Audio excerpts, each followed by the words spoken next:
Hello everybody, and we are going to tackle number 2, our pattern number 2 for our virus cushion. This time I thought we'd go a little bit sunnier, so this is going to be our summer virus perhaps, or sunshine virus. Anyway, this is what it's essentially going to be looking like at the end. This is on a mock-up piece of curtain lining. I realised that when we did the first one I didn't really show you what it was going to look like until we'd actually all finished it, and although that's great for the element of surprise, it's not that good in terms of teaching. So here we go. This is quite simple in that it's really only going to be using straight stitches of different lengths, and what we will be doing first of all is drawing out our pattern, which I have done on this piece already, and clearly I've actually lost my the mould that I was going to show you, but the way I did it actually was, I found it, the way I did it was to use the inside from a lamp, from a table lamp, so that holds the bulb, or holds a shade, depending on what size of shade you've got. So that's what I used. I didn't draw it on here, of course, the piece of fabric was flat. I drew that on there, and that's what gave me the shape that we're going to be working to. So the first thing we're going to do is do long stitches, which are going to be at various lengths, slightly long and medium and small, all the way round. And having done that, we're then going to thread just one ring of alternative darker coloured thread all the way round, which will then just hold the circle in place. So I wanted just to, before we start, go through the process of splitting the yarn and threading the needle again. So what we want to do is to split the yarn by taking two plies which are next to each other, and that makes it easier for splitting.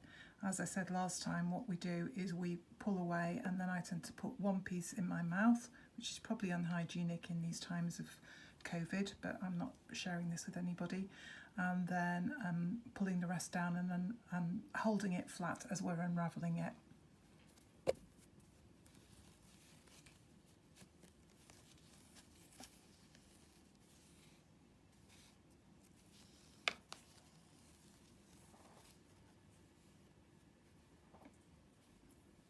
So it all went a bit quiet then. There we go. So if we just unravel that one and put him to one side, and take this one, straighten him out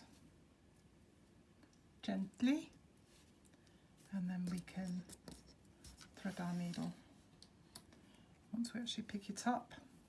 So again, we put the yarn over the needle and pull it off the pointy end, which is slimmer.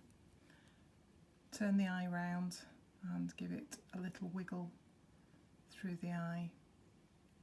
I've actually had a glass of wine, so it'll take a bit longer. There you go, glass of wine, no problem. And to start us off then, we go in somewhere random. I'm going to go down here because I've got a better chance of picking it up later to secure the end. So I'll leave him sticking out for now, and then we go into the line. Make sure we don't pull him out. You can put a knot in there if you like, just to secure him. And then I'm going to do a long stitch here.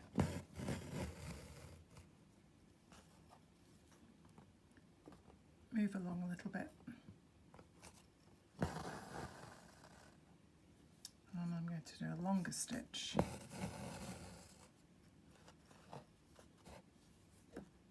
Move along a little bit. And not to be too predictable, but I'll just do a small stitch for now. Okay. So I'll be back with you once we're we're round. So there we go, I've put the first gauntlet of stitches down. They're not in an even way because we don't want everything to look terribly symmetrical. We're going to fill in with the other colours, but first of all we're going to thread through our line which is going to hold our circle. And I did say earlier that we'd use a darker thread, but on reflection I think we're going to go for a bit of a sparkle, which we aren't going to see too much of, to be fair, once it's all done, but in the sunshine we might just get a little sparkle through. So if we just bring our needle up, we don't need to take it in from the top this time because we're going to work on the top and we can catch that later. That's our original starting thread from earlier, which is still hanging loose waiting to be threaded, and that's my finishing off of the first line of stitching. So we're just going to loop the needle underneath all of these long stitches, and it's going to create a nice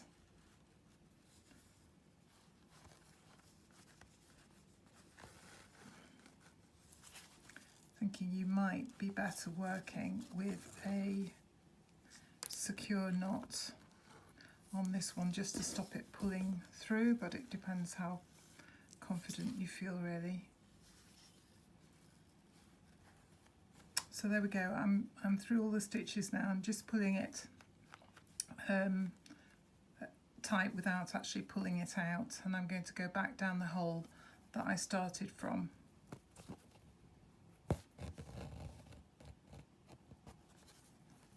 And there we've got a nice bit of sparkle going on. And what we'll be doing next is starting with a contrast colour. These are my range of colours that I'll be working with, we'll then fill in with, again, alternate longer and shorter stitches all the way around in order to give ourselves this look.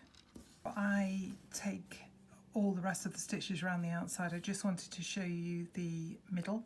So I've threaded another colour.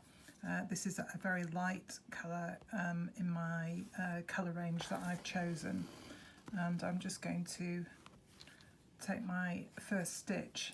So if you can see from the finished design, we're leaving a blank in the middle, and that will be filled in ultimately by 1 or even up to 3 French knots in the middle to finish it off, or you could even put a bead in because clearly we have beads here, which, if you can see on the back here, are just threaded on an ordinary sewing cotton with a beading needle, of course. And this is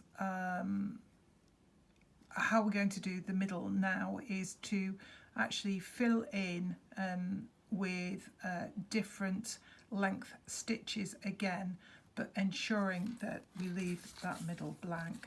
So I'm just going to fill in all the way around, so we're taking stitches right next to each other, and we are doing different lengths.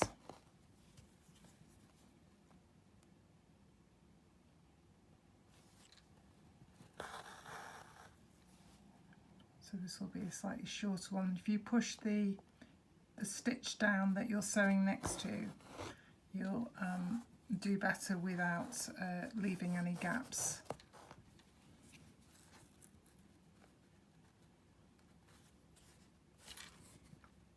Let's brought a little piece of dark through there. By the time you'll be doing this section, you'll have tied off that front, so you won't be getting the mysterious colours coming through.